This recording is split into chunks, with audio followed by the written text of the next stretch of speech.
Welcome back.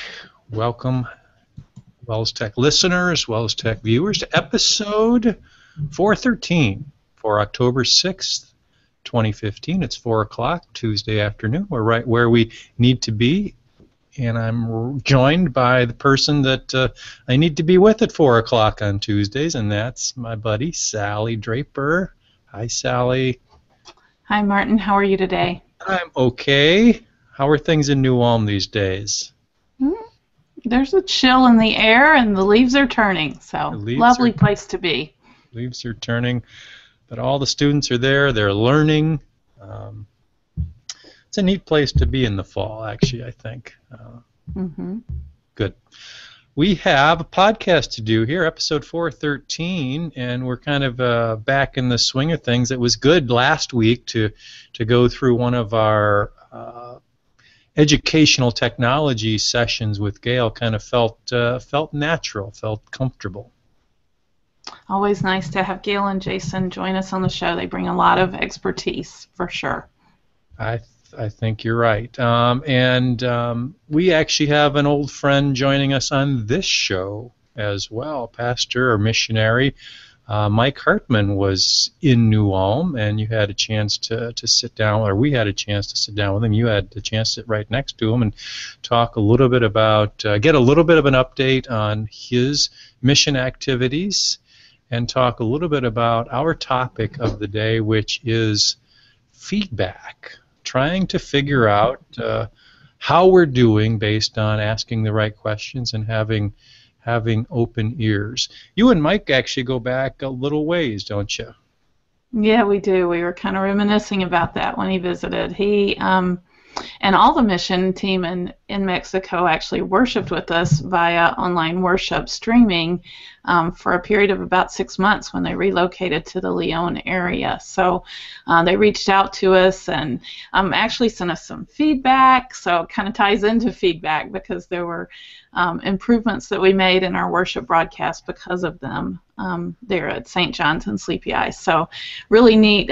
He visited our congregation, did a presentation for the school there, and I remembered that it was when his second child was born, because she was just a tiny infant, really newborn, and he told me she's going to turn 7 this year. So time flies, and just a blessing to have that relationship. He actually provided the Drapers with some candy from Mexico. So his girls had actually gone and picked out different types of candy that they wanted to share, some of their favorites, including a mango lollipop with chili peppers on it or something. It was kind of crazy, but some of their favorites, and the Drapers were happy to try it out. We had some favorites and some that didn't quite sit well with our taste buds. It's acquired tastes. Yeah, neat cultural experience. And we also got to go and worship at St. John's here in New Ulm, where Pastor Hartman led their mission festival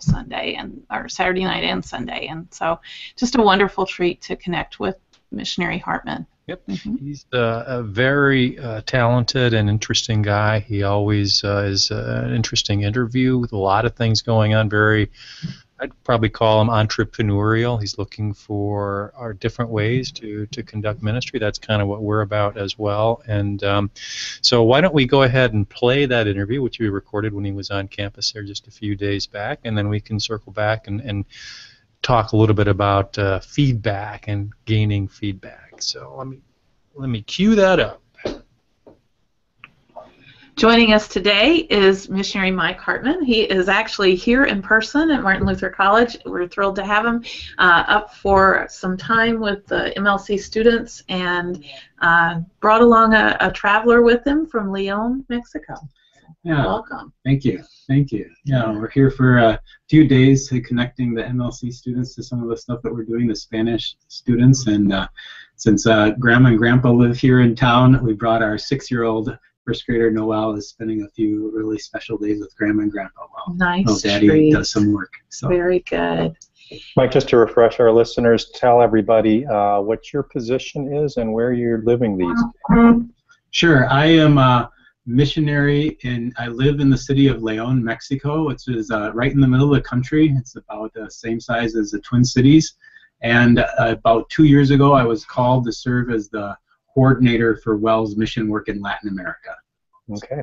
And the last time we talked with you, you had probably just started a pretty major project, a digital project that has turned a lot of heads lately. So maybe we ought to start there with maybe a little bit of an update. What's going on with that?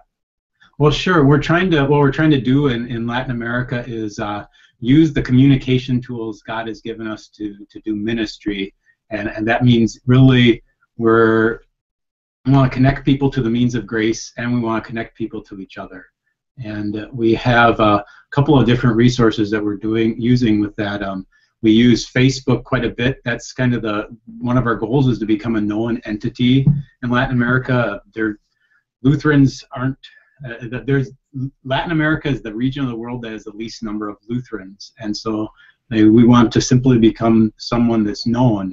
And then we also have 2 websites, academiacristo.com, Christ Academy, and iglesialuteranacristo.com, Christ Lutheran Church.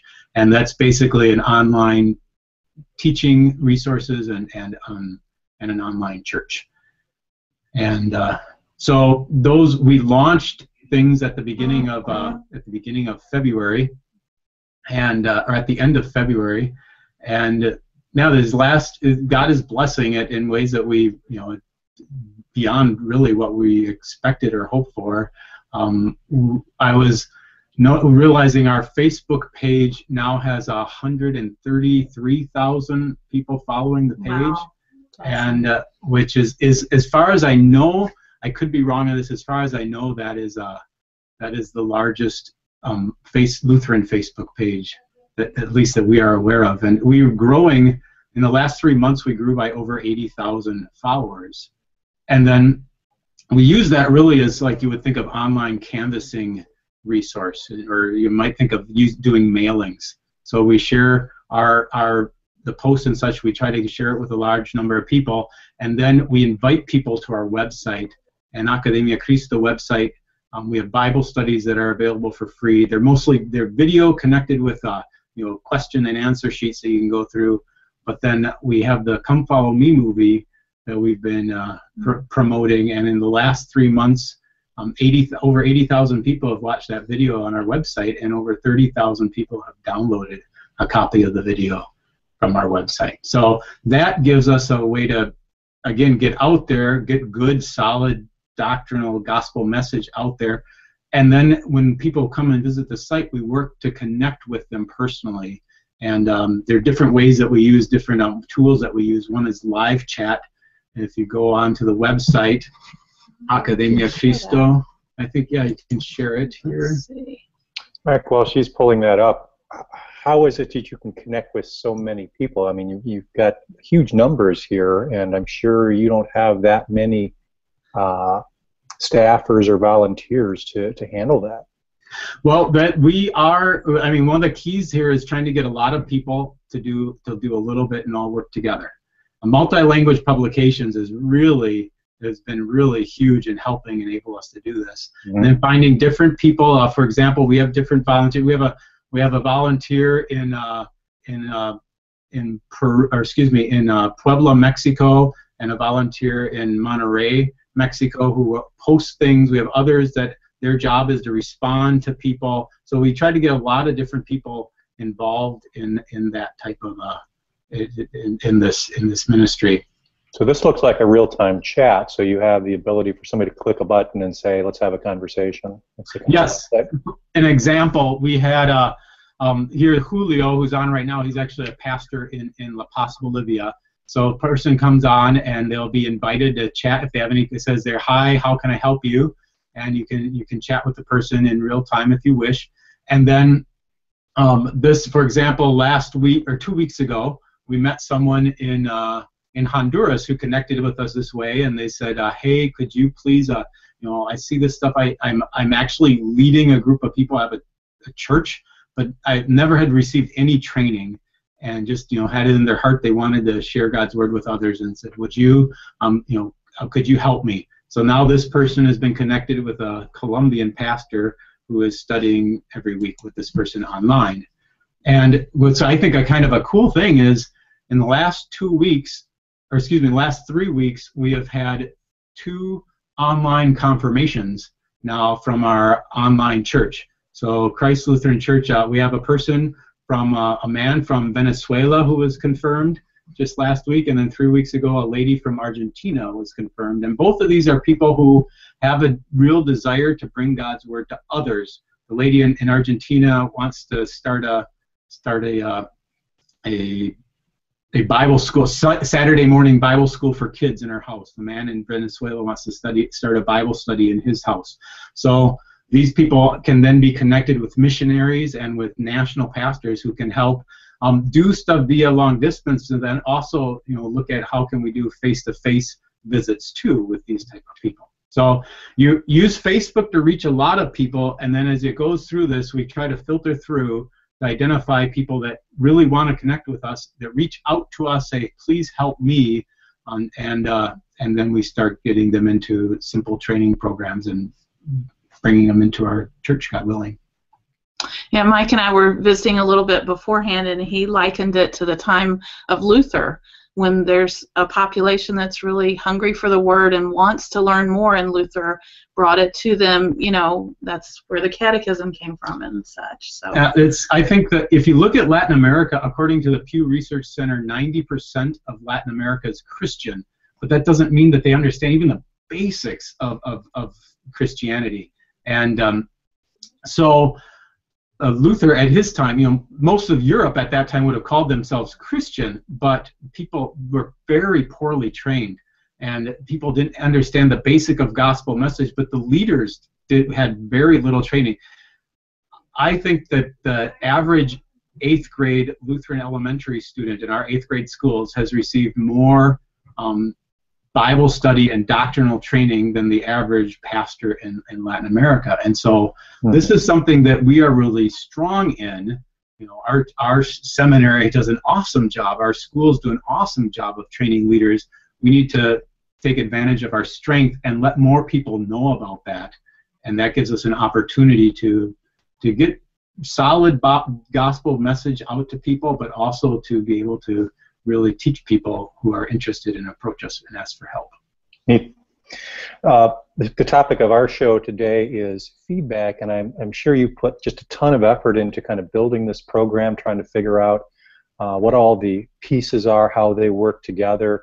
But I'm sure you're also very interested in not only speaking or preaching, teaching, but also listening, trying to gain the feedback from those people who are joining your Facebook page, joining the website, getting instruction, trying to figure out how well you're doing. Tell us a little bit about that process and what kind of tools or approaches you're using to kind of keep your ears open and make the program even better. Yeah, sure. I think that when you first initially brought up the feedback part of it, I thought, man, well, we don't use a lot of these specific tools. There's a lot of tools out there to gain feedback from others, and we aren't using a lot of those tools. I do think that part of feedback is really promoting an atmosphere where people are willing to talk openly about things that are and share openly. One example, we have had, I think it's 2,600 people that have registered on our site. So they've signed up to receive these Bible studies and stuff like that. And when we would contact them via email, we weren't getting a really good response. The number of emails and stuff that we would send out, inviting people to, hey, do you want one of our teachers to help show you this stuff? We weren't getting a really great response. So what we did, one of our missionaries went, and we have a group of, I call them, I don't even know, it's not an official group, but these are 5 go-to guys. They're all leaders. They're leaders in 5 different countries. They're all Latino, and basically when we have an issue, these are the 5 go-to guys. And we want to talk to them we want to get their reaction to this. And we talked to them about this issue, and they said, why don't you try using WhatsApp as a way to, it's just a digital texting tool that's really popular in Latin America. So try using that as a way to contact people. So we did, and immediately our response rate significantly increased. So I think there you see the advantage of, with feedback, there is you want to sometimes get everybody's input, but there's also an advantage or a real blessing to have the real go-to people that I can talk openly, and I know they will tell me what they think. And so that's been one of the things that's important for us. Definitely. Great. So when they register, you are getting their WhatsApp login. When we register, in order to connect with someone via WhatsApp, you need to have a phone number. Right. But when we register, then we'll get information from them, and then we can invite them to be a part of a WhatsApp group. Okay. So interesting. Yeah, kind of a foreign concept for us stateside because it's not that popular here, but huge outside of the U.S. So yeah, it's an iMessage kind of a concept, but everybody's using it outside the U.S. So interesting. So you listened. I mean, you kind of did an analysis and said, hey, this isn't working. We need to figure out what else we can do. Do you get a lot of feedback through the Facebook page itself? Yeah, in fact, I think if we share the screen here of Facebook, one of the things that I find really helpful on Facebook is their Insights page. And if you have a Facebook page, you can go. Everybody has this page automatically, but Facebook will give you a lot of information, and it's statistical information. For example, here you can see our Facebook page. You look here, we have 133,000 people following the page, or it tells here we had 4,000 new people liking the page this last week. So it's actually a bad week for us here. Last week we reached 1.5 million people with the posts and such that we're putting on Facebook. Now you got to think of that as just like sending out flyers or mailers. I mean, it's a lot of people that goes in their feed, they don't not necessarily engagement, but it's touch, right? And then here's the engagement. This will tell you how many people actually interacted.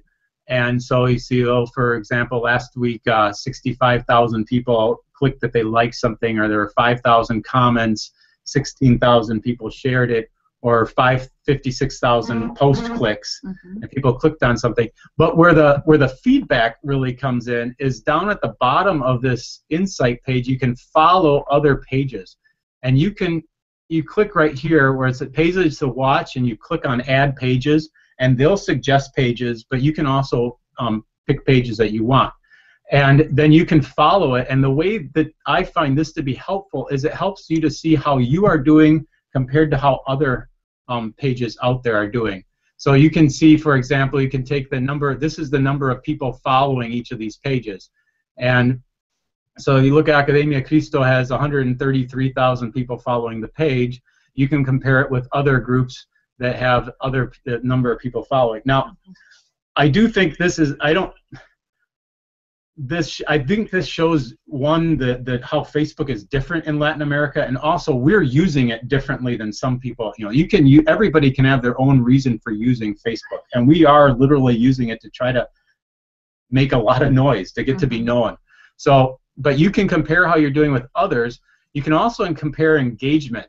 And so here you have Academia Cristo. We have 139,000 followers, 55,000 people engaged in the last week. Well, you can compare that. For example, here is a Lutheran Church Missouri Synod has 83,000 followers, their Facebook page, and 17.5 thousand people engaged. But how this is useful is if you take the engagement, divide it by your followers, you can find out a ratio.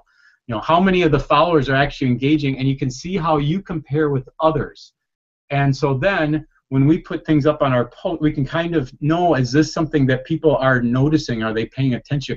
I mean, obviously we're not going to adjust our message by what people think, but the style that you make of the post. For example, Academia Cristo Facebook posts typically have a lot more words in them than a stateside Facebook post. Well, different cultures have different things that they like, and images that are appealing or colors that are appealing in one culture might not be appealing in another. In fact, when I was doing some of the Facebook posts, I would actually purposely pick colors that I did not think looked good together, because I would find that those would actually share more.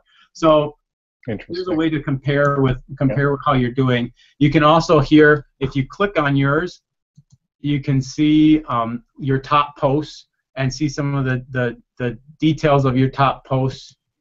and then you can compare it with others. For example, let me just open this. I think I turned off screen Yeah, sharing. you're not sharing. I hit it too quickly. Oh, sorry. Here, let's do it one more time. Well, you're looking at that. I think, and I've said this before, these tools like Facebook provides, like you can get through Google Analytics, are probably very underused, or people don't know, first of all, that they exist or what to do with them. But it really comes down to good stewardship. The more you know about your efforts, how well you're doing, and it's not just a marketing thing, it's a stewardship thing where you're figuring out, I put all this effort into it, and we thought this would do this and that would do that, and at the end of the day it didn't. That's God, that is God telling you, you either do it differently or don't do it. But you have to kind of be in tune with and in a habit of saying, yeah, I'm going to look at this stuff. Yeah, exactly. And it is the Facebook things. All this information is free. You can access it. It doesn't cost anything. But here you can see your top posts. And for example, this one, a lady who is a Lutheran. She's a youth group leader in the church in Monterrey, Mexico. She put this up last week, and it reached 101,000 people. We had 2,000 people share it. Yep.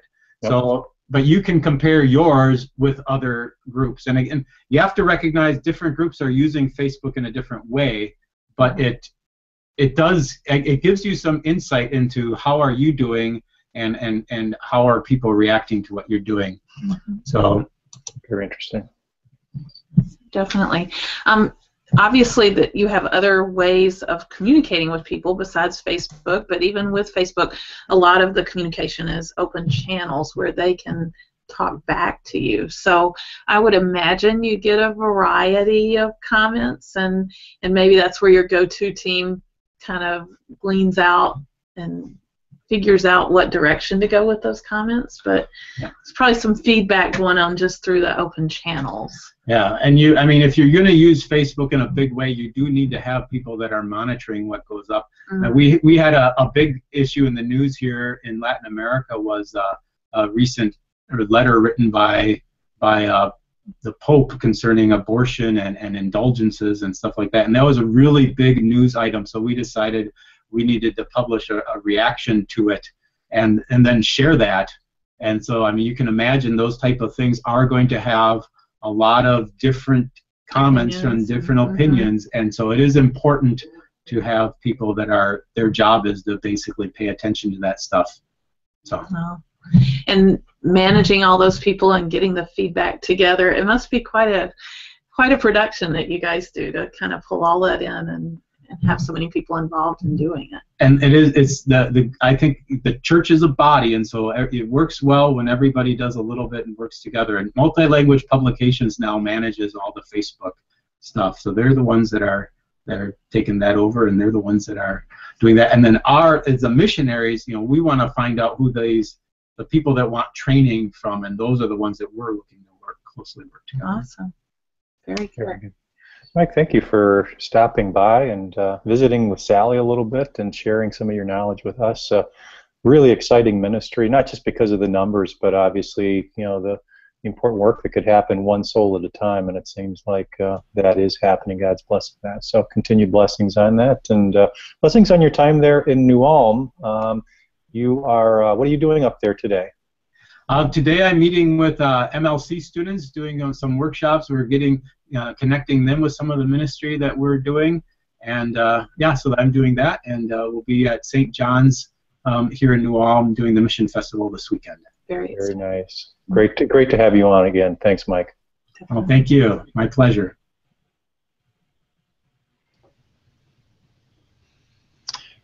Mike, interesting information as always. Just exciting work, and boy, seems like God is really, really blessing those digital efforts down there. Okay, so we recorded that maybe 5 days ago, and I had to just head over to the Academia Christo Facebook page to see that it's no longer 133,000 people that like the page. It's 137,000 people that like the page in 5 days. So you're right. I'm excited, and Mike is certainly encouraged by the response to it. But such a humble servant.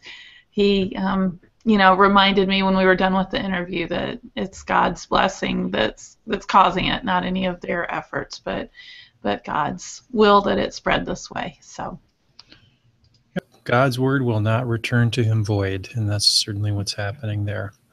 Neat. I don't get a lot out of it. I'm a follower, so I see everything goes through there. But no habla, huh? I'm not a Spanish speaker, so no habla. Yes. So a couple things I guess we could explore, Sally, talking about feedback. Mike certainly talked about a certain brand or kind of feedback, just kind of measuring what they're doing, talking about the Facebook analytics portion. But he also talked about those kind of trusted group of advisors who have their ear open, and that's, I think, a really important concept, that when you're doing something in the church or school, it's good to have people that you can trust, and not only that you can trust, but that you dialogue with on a regular basis and ask for honest feedback, not just a group of yes men or women that are going to say, yeah, we're doing a great job, or but can talk about the harsh realities or share the critical feedback that is necessary to take and grow from and make changes from. Yeah, I think we actually got the idea of this discussion from Tom Plowman when we talked to him a few weeks ago, and he talked about how they put a lot of effort and creativity into planning for their worship services there at the core in Appleton, but they also ask for feedback. And,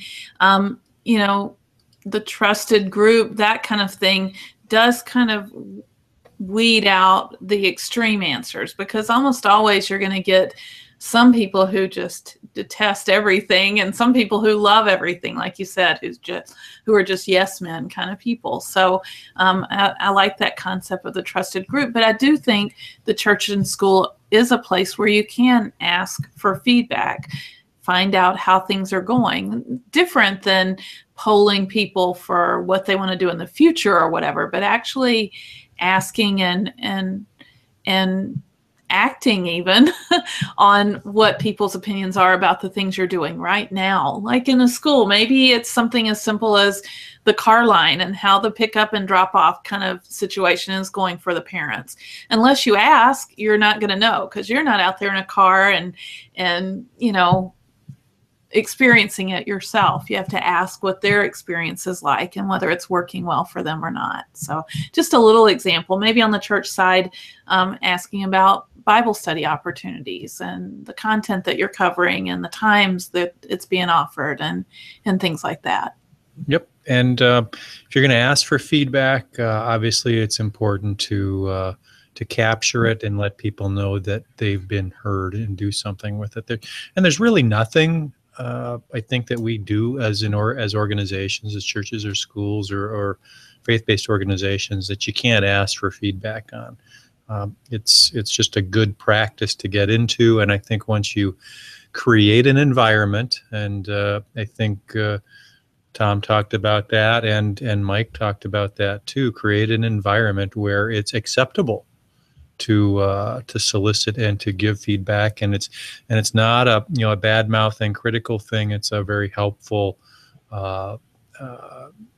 growth kind of thing where we're really looking to give God our best and trying to figure out whether we did that or not, or how we could make it even better.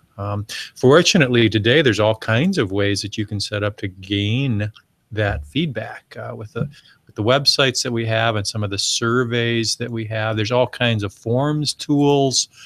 We've talked about a lot of these before that we kind of discussed in our pre-show meeting. We have Jot forms, we have Final Web forms, SurveyMonkey, Google Forms, Wufoo. All of these are, I think, pretty easy to use tools that can get the job done. I agree, Martin, and a little learning curve with each one of them, but they go from pretty basic to very sophisticated, so that if you wanted, for instance, kind of a choose your own adventure kind of experience, depending on what they answer, to send them one direction or another. Branching forms and things like that are capabilities that are out there and not beyond our reach.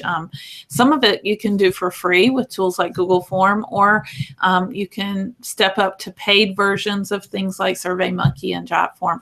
I was involved in a survey we did here at MLC to get feedback on our website, and we actually uploaded the people that we wanted to ask, and we put them into different groups so that when they responded, we could section off our responses from the students who answered versus the alumni who answered versus the faculty who answered, that kind of thing. So you can get very, very sophisticated.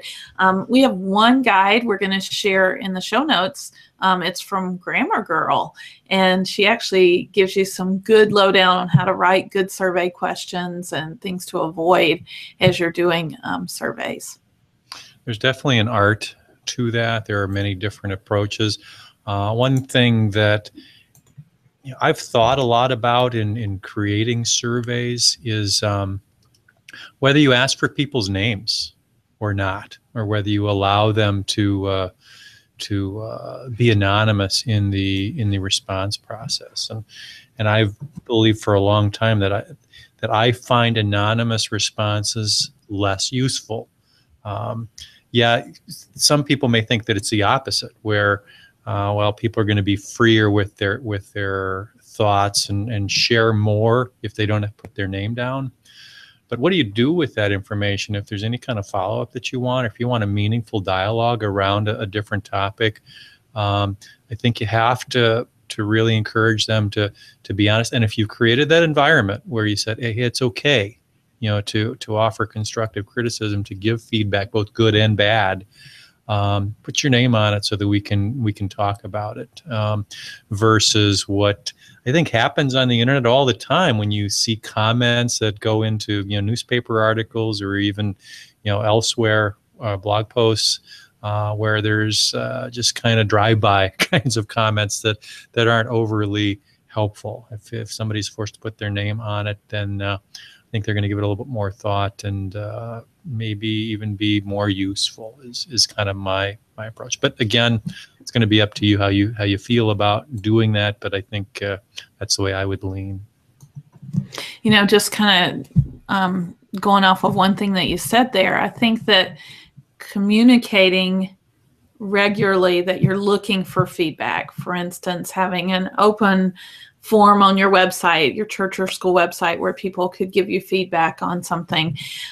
Communicate that, ask them for it, encourage them to be honest. That kind of thing is going to go a long way towards getting valuable or usable feedback. So there's kind of a learning curve for the people that are responding to you, that they have to understand that you want it and you're not afraid of them not liking something you're doing and things like that. And that takes some regular, what's the old marketing adage? You have to tell them so many times before it sinks in or whatever. Mm-hmm. I think the same is true here. You have to be consistent in communicating that. Maybe it's a line item in your standing in your church bulletin every week, and remember, we want your feedback. Go here for the latest forms or whatever, so that there's consistency there and that they begin to understand and see results from feedback that's been given, and it just opens up those communication channels even more. Yep, I think so too. And you started a very good point there, and I think you have to almost treat this like any other program within your congregation or school. Promote it, make sure people are aware of it. Think of different ways to engage people, different avenues. And you think you need to be creative sometimes too, in how you solicit that feedback. One other thing I want to mention before we leave this, when you're dealing with the analysis part of what you do with the information, obviously you want to share it back. Say, hey, we heard you. These are some of the comments we heard, blah, blah, blah. Take it to the appropriate people, have the appropriate conversations about the feedback. I think sometimes we get feedback, and we have that here in the Synod office too, where we get that squeaky wheel reaction, where we hear one person who seems to want to comment on everything, and I think everybody's kind of experienced that. And then you want to react to just that single voice, and that's not always the best approach, because that may not be representative of the way to go. So just, I think, be aware of that, and ultimately figure out how to address that. I get that with the Wells mobile app a lot of times, where I'll get a single response saying, well, we need this, or this doesn't work, or whatever, and it's a very isolated thing.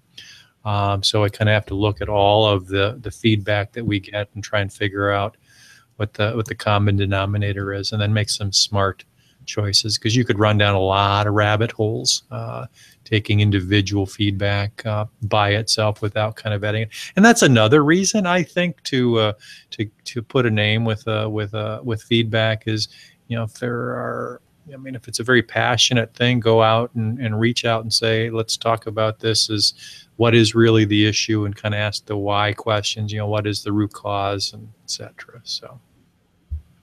All great feedback, Martin, and hopefully some of our listeners out there are already doing this kind of thing. We'd love to hear from you if you have some feedback loops built into your church and school systems, and how they're working for you, what kind of experience you've had, what kind of tips you can share with our listeners. So please don't be a stranger.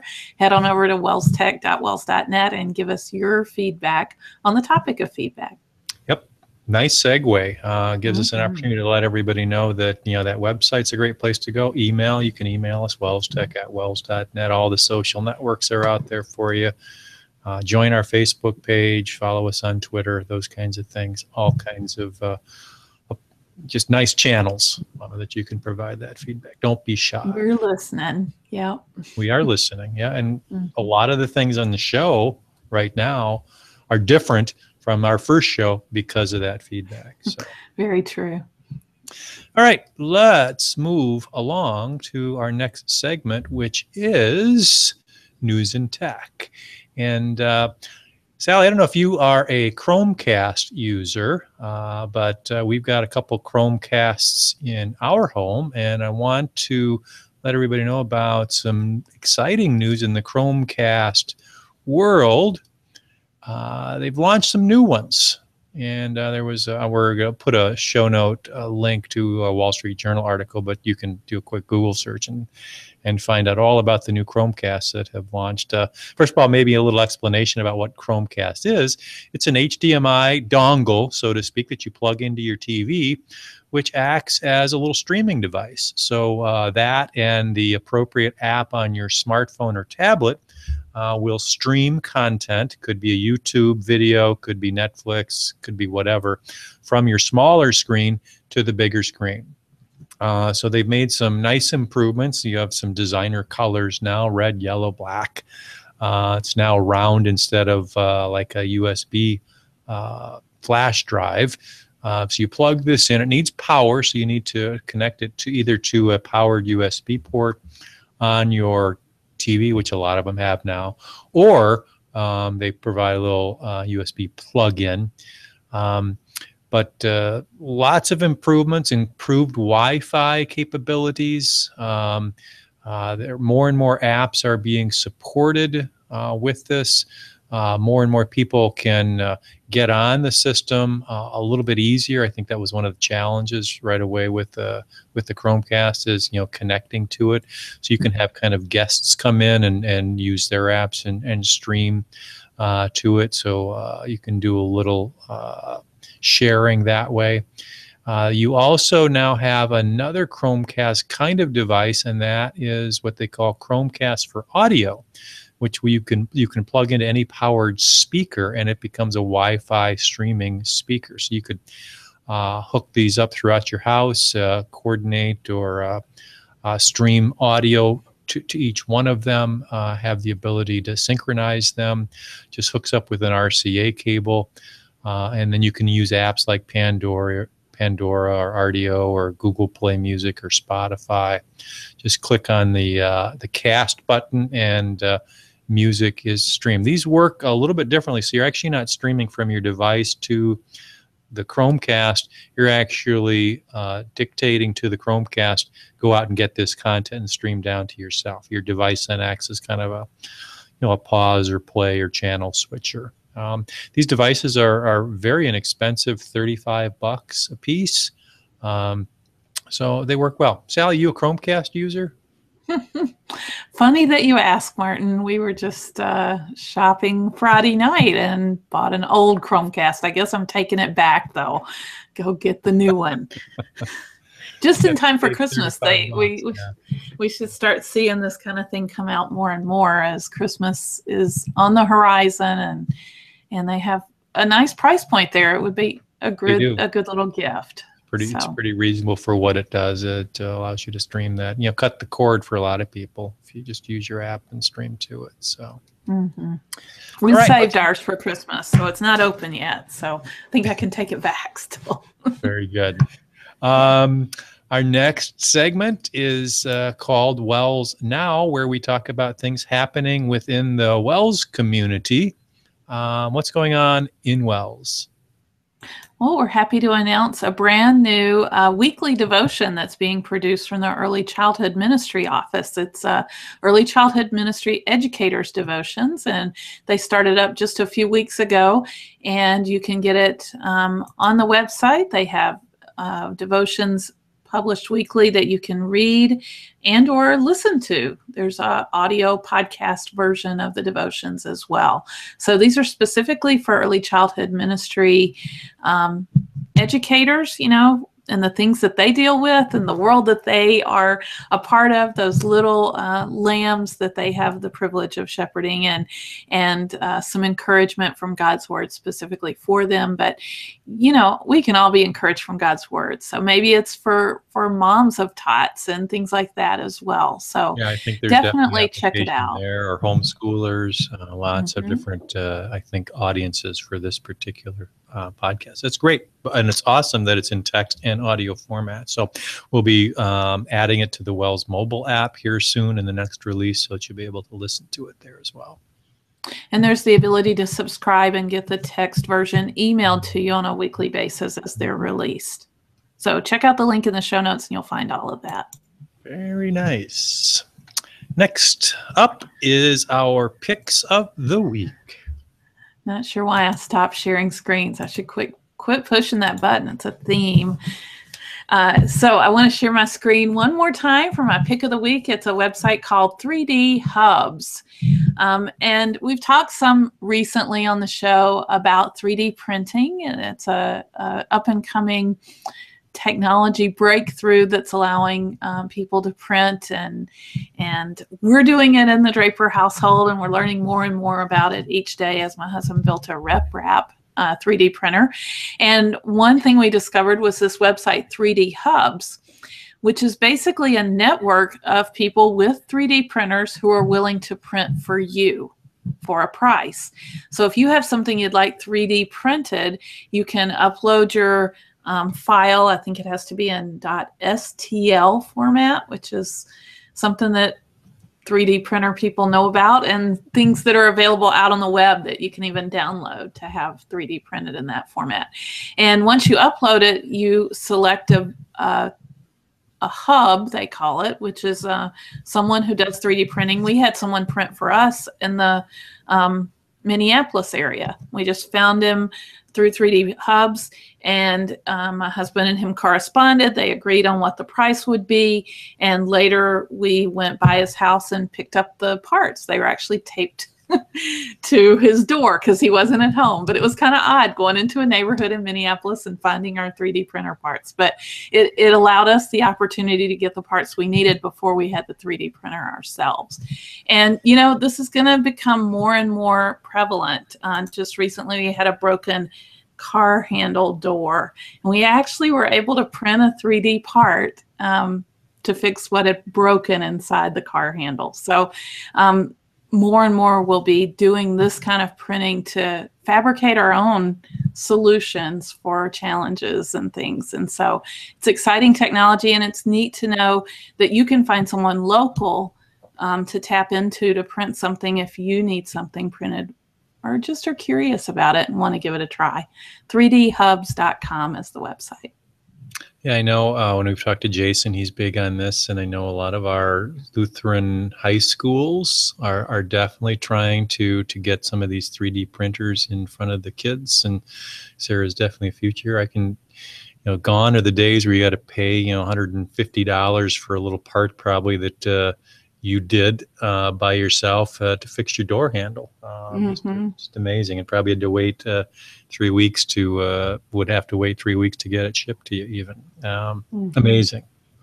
It is. There's going to be a lot of application for this. So. All right. My pick of the week is another iPhone or iPad app, and it's actually one of the built-in ones. We don't talk a lot about those, but I'm going to share my iPhone screen, hopefully. So there's my home screen. Those of you that are watching the podcast and those of you that are listening, I'll describe it. So my typical apps there, and I've got the newly minted Podcasts app on my home screen now. And the podcast app, it does just what it says. It aggregates all your podcasts. And I'm a podcast listener. I have about a half-hour commute in to work and out back home, and do some traveling as well. If I'm on an airplane or if I'm traveling to another location, I try and make use of that time by listening to podcasts. I had been using a paid-for program called Pocket Cast, which did a nice job, but I thought I would try the free podcast app that Apple puts out. I had tried it long ago and wasn't overly happy with it. It was a little buggy. The user interface was not great, but they've made some nice improvements to this. So they've got a featured screen where you can pick some popular ones. All kinds of things are available in podcast format these days. You can look at the top, the chart toppers like This American Life, the TED Radio Hour, stuff you should know, from How Stuff Works, all kinds of stuff. I think we've even talked about Serial before from This American Life. Just a lot of variety here. So they've got all of those listed. You can search for podcasts with the app. So you just type in a search term. And then you can see, obviously, the ones that you've subscribed to. One of the things I like is you can create your own category. So I've created one called Wells. I don't have any upcoming ones because I've listened or watched them all.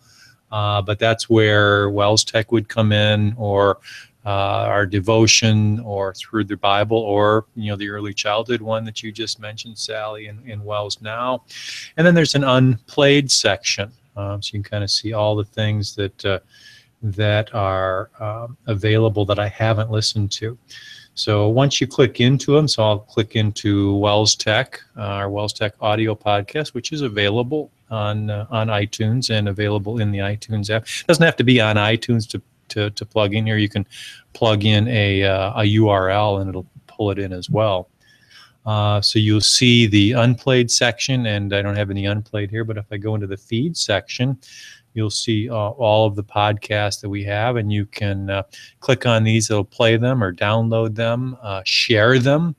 Lots of things that you can do. You can configure the app so that you can say, well, download the last 2 episodes, or when I'm done, delete it from my device, those kinds of things. They've done a nice job with the update, and with this latest iOS release, this was one of the things that they were working on. They had a few bugs that they had to iron out with the 9.0 release of iOS, but those, I think, are in the past, and just a nice, quick little app. Does what it's supposed to do, and does it in a kind of a visually pleasing and very functional way. So that's the Podcasts app from Apple. Well, thanks for the walkthrough. I've used the podcast app, but I hadn't looked at it since the 9.0 update. So it does look a bit different and user-friendly. Yep. Now, I normally use Wells Mobile for the Wells sponsored stuff, but for all the other stuff, that's what I would use with the podcast app. Let's move along to our ministry resources section. And just a good opportunity to reiterate some of the websites that Missionary Hartman shared, the Academia Cristo Facebook page, website, and the Iglesia Luterana Cristo church site, where they're streaming worship services on a regular basis, and also have a lot of other downloadable video content and things. We have a great audience, Martin, that are primarily English speakers, I would expect, since we broadcast in English. But I think all of us have Spanish-speaking contacts.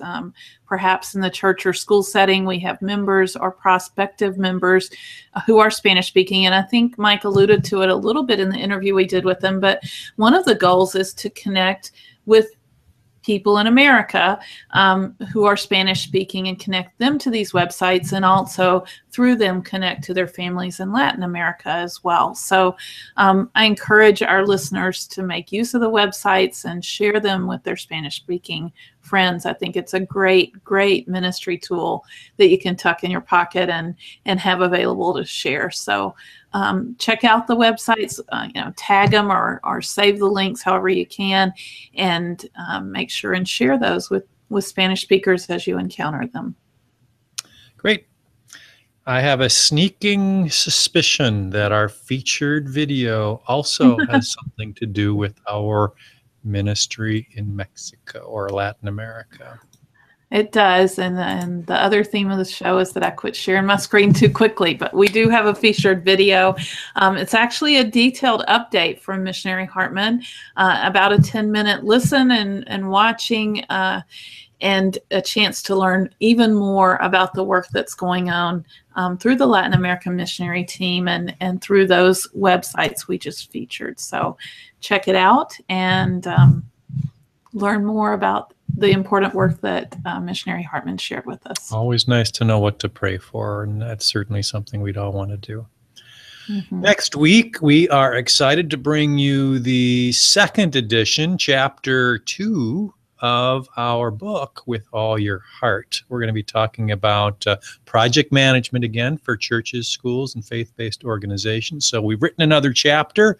We'll have another sway out there for you to take a look at. And in that sway, we'll have an interview with James Monkey. James Monkey is a teacher at Luther High School in Onalaska. He talks a little bit about a big project that he is a part of each and every year, and some of the approaches that he takes to managing that, and how to plan for it, and how to get the job done. So you'll want to tune in next week when we talk about project management and how to figure out what to do next. So I'm looking forward to that. Hope you guys are as well. You may notice that we didn't have any community feedback. If you missed last week, you missed the announcement that we're kind of doing this a little bit differently, at least for a trial period here. We're not going to do community feedback each and every week. We're going to wrap them all up together and do a full show of just community feedback. And that'll be the week after next, Sally, am I right? I think you're right. Yes, okay. Sir. October 20th, 2 weeks away. Don't think you're not heard. Please don't stop giving us community feedback. We really want to have a full pack show in a couple of weeks. So send us that community feedback, WELSTech@WELS.net. Go to the show notes page, WELSTech.WELS.net. Leave a comment. All kinds of ways to get in touch with us. Maybe even a voicemail. Just go to our show notes page and click on the blue bar on the right-hand side, and you will be able to tell us what you think with your very own voice. Sally, I think that's going to about do it. Let's do this again next week. It was so much fun this week. Hope everybody will return and bring a friend. Don't forget, if you are available on Tuesday afternoons at 4 o'clock Central, you can join us live and ask your questions in real time. Make comments, direct our conversation on the show just by being a part. So WELSTechLive.WELS.net is the place to go for you to tune in live at 4 o'clock Central, Tuesday afternoons. Thanks, everybody, for joining us. Blessings. We will talk to you next week. Bye-bye.